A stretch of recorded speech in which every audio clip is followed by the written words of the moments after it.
Assalamualaikum warahmatullahi wabarakatuh. Halo teman-teman semuanya, kembali lagi dengan saya Naftalina.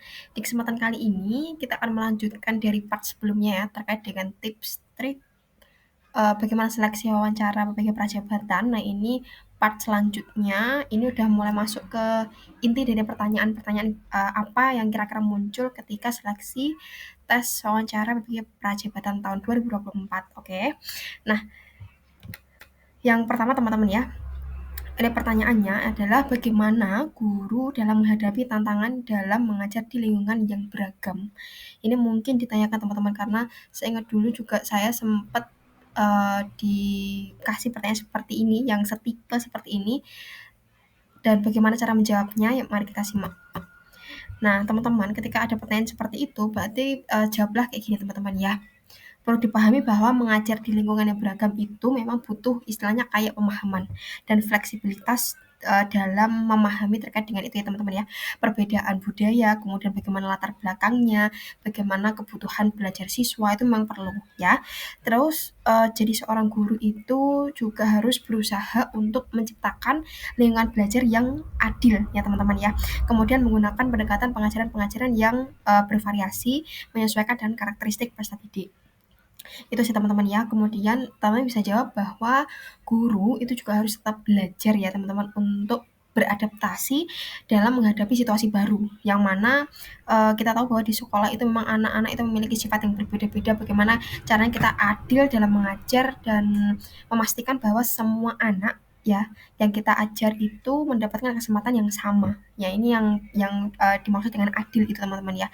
Silakan teman-teman bisa istilahnya kayak mengembangkan kalimatnya menjadi yang lebih apa ya runtuh teman-teman ya atau yang enak aja ketika dibicarakan atau menurut argumen teman-teman aja nanti kembangan aja intinya kayak gini ya teman-teman ketika mendapat pertanyaan seperti itu. Oke, next yang pertanyaan yang kedua, bagaimana cara guru mendukung perkembangan individu setiap siswa dalam kelas yang besar ya. Nah, bagaimana nih cara guru untuk mendukung itu? Nah, ini teman-teman bisa menjawab kayak gini ya.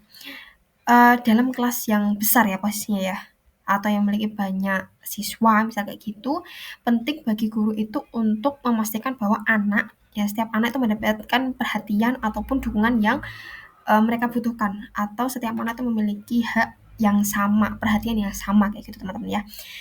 Guru itu juga harus menggunakan strategi pembelajaran berdiferensiasi, bisa diferensiasi konten, proses, ataupun eh, produk ya, di mana siswa itu perlu menyesuaikan, oh bukan siswa ya di sini ya, guru ya teman-teman ya. Guru perlu menyesuaikan terkait dengan materi, metode yang digunakan dalam pembelajaran. Terus seorang guru itu juga harus menciptakan ini ya, suasana belajar yang memang mendukung untuk menghubungkan antara siswa itu biar saling berkolaborasi atau di sini diskusi. Jadi melibatkan bahwa siswa itu aktif dalam pembelajaran. Ya itu bagaimana? Nah itu tanggung jawab dari guru untuk menyusun istilahnya terkait dengan metode ataupun materi pembelajaran yang akan disampaikan. Nah, itu teman-teman ya.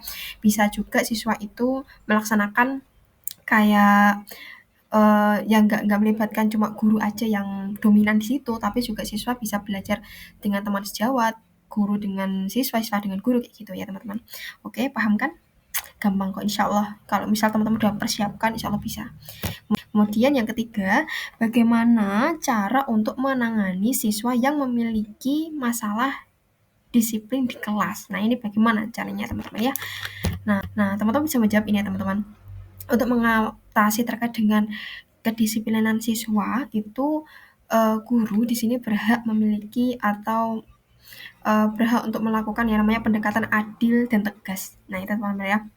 Contohnya misal menetapkan aturan kelas yang jelas ya, kemudian memastikan bahwa ada konsekuensi terhadap pelanggaran aturan tersebut. Oke.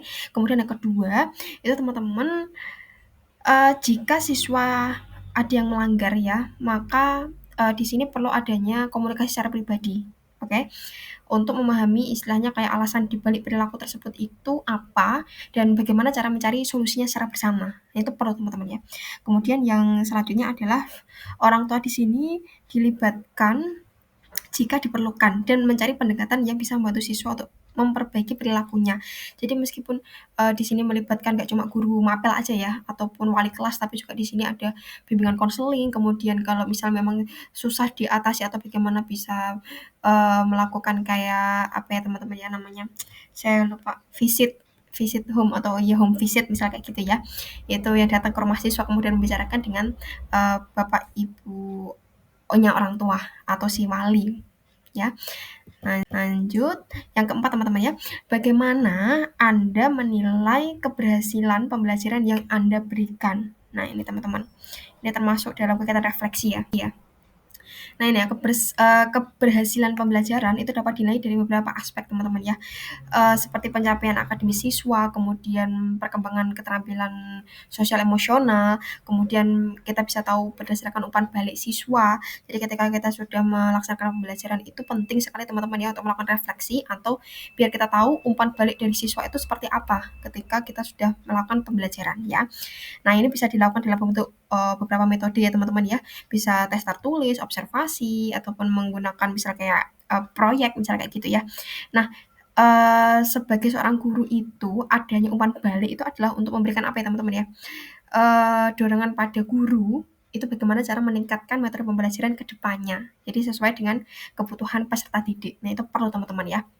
Lanjut, yang kelima, apa yang perlu dilakukan untuk terus mengembangkan diri sebagai seorang guru?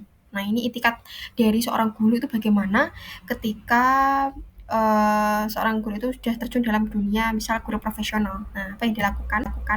Nah, ini teman-teman ya, di sini saya merangkum ada mungkin tiga poin yang bisa kita lakukan ya. Yang pertama adalah teman-teman seorang guru itu memang harus wajib menjadi pembelajar sebanyak hayat. Nah, itu memang harus seperti itu ya.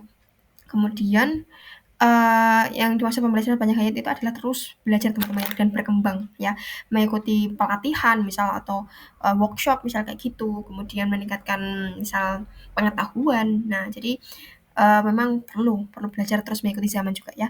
Kemudian yang kedua adalah selalu berpartisipasi aktif ya teman-teman, dalam suatu komunitas misal kayak gitu. Kemudian di sini, misal secara pribadi ya teman-teman ya, melakukan reflektif terhadap praktek pembelajaran. Jadi bagaimana kita memperbaiki dari yang sebelumnya, kemudian apa yang perlu kita benahi, apa yang perlu kita tambahkan.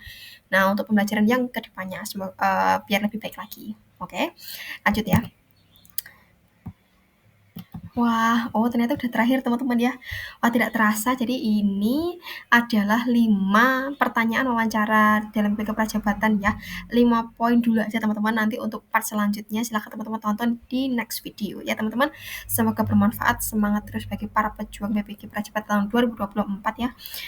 Semoga teman-teman yang menonton ini atau menyimak ini bisa diberikan kelancaran untuk tes wawancara BPK Prajabatan tahun ini. Oke teman-teman, ditunggu aja tanggal mainnya dan sampai jumpa. Bye bye.